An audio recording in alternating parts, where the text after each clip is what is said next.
Assalamualaikum warahmatullahi wabarakatuh. Alhamdulillahirabbil alamin wa bihi nasta'in ala umuri dunya waddin. Wassalatu wassalamu ala asrafil anbiya'i wal mursalin sayyidina wa maulana Muhammadin wa ala alihi wa sahbihi ajma'in. Amma ba'du. Ujalan syukur kehadirat Allah Subhanahu wa ta'ala. Salawat serta salam semoga Allah curahkan kepada junjungan kita Nabi Agung Nabi Muhammad Sallallahu Alaihi Wasallam, dan juga kepada keluarganya, dan juga kepada para sahabatnya, para pengikutnya, dan juga para umat Islam seluruh dunia, termasuk kita yang ada di sini. Saudaraku dan sedulurku semuanya, marilah kita merenung dan berpikir dan mengamati dan merasakan bahwa sesungguhnya kita itu sebagai hamba Allah yang senantiasa ingin selalu mengenal Allah, baik maupun secara zahir dan secara batin. Tapi sedulurku dan saudaraku yang kumuliakan, sebelum kita mengenal Allah, maka kita hendaknya harus mengenal diri kita yang lebih agung dan lebih unik, dan juga lebih yang disebut namanya yaitu lebih luar biasa. Tapi sebelum kita mengenal diri kita yang lebih unik dan lebih aneh, maka kita berpikir sejenak dari mana kita asalnya, dan kita itu harus tahu bahwa kita itu asalnya dari nurnya Rasulullah Sallallahu Alaihi Wasallam yang agung. Saudaraku yang kumuliakan, Nur Muhammad itu awalnya dicipta oleh Allah. Sebelum Allah mencipta Nur Muhammad, maka Nabi Muhammad itu masih berbentuk nur. Jadi nur itu adalah dari sifat jamalnya Allah, sifat yang betul-betul ada di dalam Allah itu sendiri. Nah, setelah Allah memandang dirinya sendiri, ingin dikenal supaya Allah terkenal oleh makhluk, maka Allah sifat jamalnya mengeluarkan cahaya disebut nur awal, yaitu juara awal. Nah, dari situlah kita tercipta ruhani dan ruh kita yang tercipta. Nah, dari situlah kita disebut namanya awal penciptaan, yang disebut namanya yaitu terciptanya jagat raya dan makhluk selain Allah.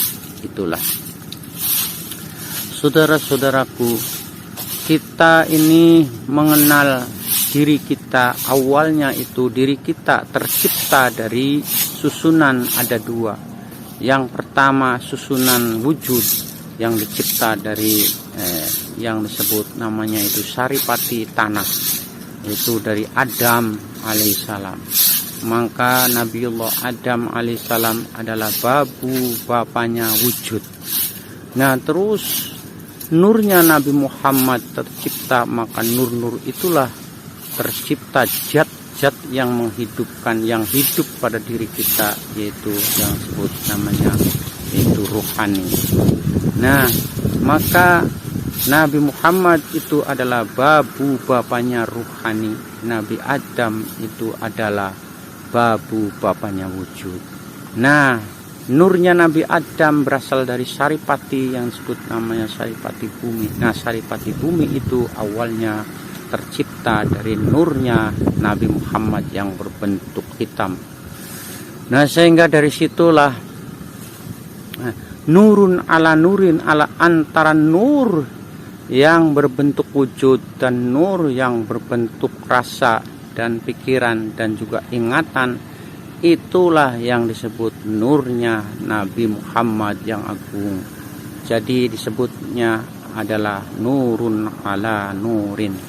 Disitulah awalnya kita mengenal diri, sehingga di dalam diri kita itu ada yang disebut nurun ala nurin, warisan dari Rasulullah Sallallahu Alaihi Wasallam yang agung sebagai rasanya. dan wujud warisan dari Sayyidina Adam alaihissalam. Saudaraku yang kumuliakan, marilah kita berenung. Maka andaikan kita mengenal antara Adam dan Muhammad sallallahu alaihi wasallam dan Rasul itu adalah sesuatu awal, maka siapakah yang menjadi penciptanya, yaitu Allah subhanahu wa ta'ala. Kalau Allah subhanahu wa ta'ala tidak bisa diakali, dipikirkan, dirasak, apalagi diindra pun, karena Allah sifatnya laisa kamisli syai'un, tidak warna, tidak rupa, tidak arah, dan tidak enggon. Andaikan orang menduga-duga bahwa Allah itu ada, betul. Andaikan orang menduga-duga bahwa Allah itu berbentuk, itu betul. Andaikan Allah itu umpamanya tercipta seperti alam, itu alam itu ciptaannya, bukan Allahnya. Tapi andaikan kita ingin melihat Allah, cukup melihat ciptaannya yang agung. Sehingga itulah tauhid yang benar. Jangan tauhid ini tidak benar, nanti sholat kita malah semakin kemana saja. Kalau tauhidnya kita sudah benar, insya Allah sholat kita akan memandang, yaitu yang sebut zat hidup atau ruhani yang ada di dalam dada kita masing-masing. Karena dari situlah ada zat hidup dan Allah yang menghidupkan, seperti Allah telah memberikan kabar dalam Al-Quran, yaitu Allahu la ilaha illa huwal hayyul qayyum. Allah itu tidak ada Tuhan yang wajib kita sembah, yang wajib kita ibadahi. Huwa, dialah Allah, hayyun, zat yang hidup dan menghidupkan. Tapi kalau Nur Muhammad itu zat hidup, ya Allah yang menghidupkan. Sehingga harus kita bedakan mana zat Allah dan mana zat Rasulullah sallallahu alaihi wasallam. Jadi jikalau kita ingin bertemu dengan Allah, cukup bertemu dengan zatnya Rasulullah sallallahu alaihi wasallam, yaitu terciptanya alam semesta. Disitulah ibarat kabel dengan setrum. Kalau kita ingin melihat setrum, cukup melihat kabelnya saja. Tapi kabel juga bukan setrum, dan setrum juga bukan kabel, tapi kabel dengan setrum. Disitulah sesungguhnya antara Sayyidina Muhammad yang agung nurnya dengan Allah yang menghidupkan. Disitulah yang disebut namanya awalnya kita untuk meyakini bahwa Rasulullah Shallallahu Alaihi Wasallam adalah yaitu bahan daripada diri kita lahir dan batin. Diri kita yang lahir berupa wujud, yaitu berawal dari saripati tanah. Seperti Allah memberikan gambar atau memberikan kabar dalam surat Al-Mu'min. Walaqad khalaqnal insana min sulalatin min tin, tsumma ja'alnahu nutfatan fi qararin makin. Demi yakti aku ciptakan manusia itu berasal dari saripati yang berasal dari tanah. Kemudian saripati tanah ini saya simpan di dalam tempat yang kokoh, yaitu rahim. Nah, dari situlah kita bisa tahu bahwa diri kita sesungguhnya itu dari Adam alaihissalam, babu bapaknya wujud, babu bapaknya manusia. Tapi bagi manusia, tapi bagi alam semesta, babu bapaknya ruh, yaitu Rasulullah sallallahu alaihi wasallam. Mana ayatnya? Wa ma arsalnaka illa rahmatan lil alamin. Tidak aku utus engkau Muhammad kecuali menjadi rahmat sealam jagat.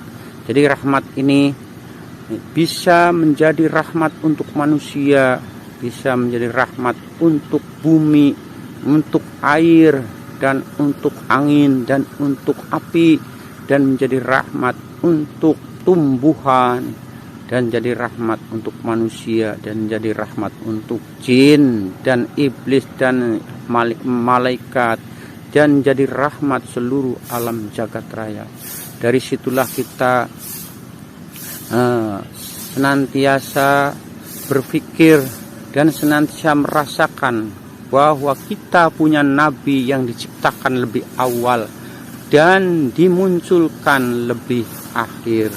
Itulah yang disebut rahmatan lil alamin. Kita bersyukur bahwa kita semua menjadi umat yang terakhir, punya channel yang terakhir, punya frekuensi yang luar biasa, yaitu yang langsung nyambung dengan dimensinya Allah Subhanahu wa Ta'ala. Sehingga para sedulurku dan saudara-saudaraku umat Islam, kita harus temukan channelnya dulu, supaya di dalam berdoa kita ketemu dengan channelnya, kita ketemu dengan yang menyampaikan kepada hadirat Allah Subhanahu wa Ta'ala. Marilah kita renungi sesuatu yang betul-betul bahwa Nabi Muhammad itu selalu beserta kita dan memberikan syafaat pada umat Islam, sehingga umat Islam ini bagi umat-umat yang lain seperti umat Kristiani dan umat Kristen yang lain, dan umat Buddha, umat Hindu dan yang lain-lain, karena pada waktu itu umat-umat yang lain pada zaman Nabi Isa memang itulah channel yang lagi berlaku, frekuensi yang berlaku adalah nabinya Nabi Isa alaihi salam. Nah, pada zamannya Nabi Musa, frekuensi yang berlaku yang langsung bisa tembus pada hadirat Allah, yaitu channelnya Nabi Musa alaihissalam. Pada zamannya Nabi Isa, itu channelnya pada Nabi Isa alaihissalam yang sampai. Kenapa zaman sekarang umat Islam tidak gunakan channel yang betul-betul sampai langsung pada hadirat Allah Subhanahu wa Ta'ala? Kadangkala kita kurang yakin, kita kurang artinya kita kurang betul-betul istiqomah di dalam menjalankan ibadah kepada Allah. Kenapa umat-umat yang lain bisa kaya raya? Kenapa umat-umat yang lain bisa mulia? Karena Rasulullah menjadi channel alam jagat bagi makhluk-makhluk semuanya yang ada di alam jagat. Jadi rahmatan lil alamin ini pada semua yang memegang keyakinan. Karena sebelum Allah menciptakan nurnya, menciptakan nur jamalnya Allah, maka Allah lah yang sendirian tidak dikenal oleh siapa-siapa. Pada akhirnya Allah menciptakan makhluk awal, yaitu Rasulullah Shallallahu Alaihi Wasallam. Sehingga marilah umat Islam seluruh dunia kita gunakan channel ini, channel yang betul-betul senantiasa sampai kepada hadirat Allah Subhanahu wa Ta'ala. Jadi marilah kita berbangga umat Islam atau umat-umat yang lain yang punya channel senantiasa bergabung dengan Allah Subhanahu wa Ta'ala. Kita nggak usah membedakan siapa yang lebih hebat. Ternyata yang lebih hebat adalah Allah itu sendiri. Sehingga ada yang disebut, kata orang tua, ada nurullah, lah itulah nur Allah yang senantiasa bersemayam di dalam, yaitu zatnya Rasulullah Shallallahu Alaihi Wasallam. Sehingga kita itu doanya, segala sesuatunya, alam semesta yang terolah oleh kita sebagai manusia, yaitu berasal dari nurnya Nabi Muhammad Shallallahu Alaihi Wasallam.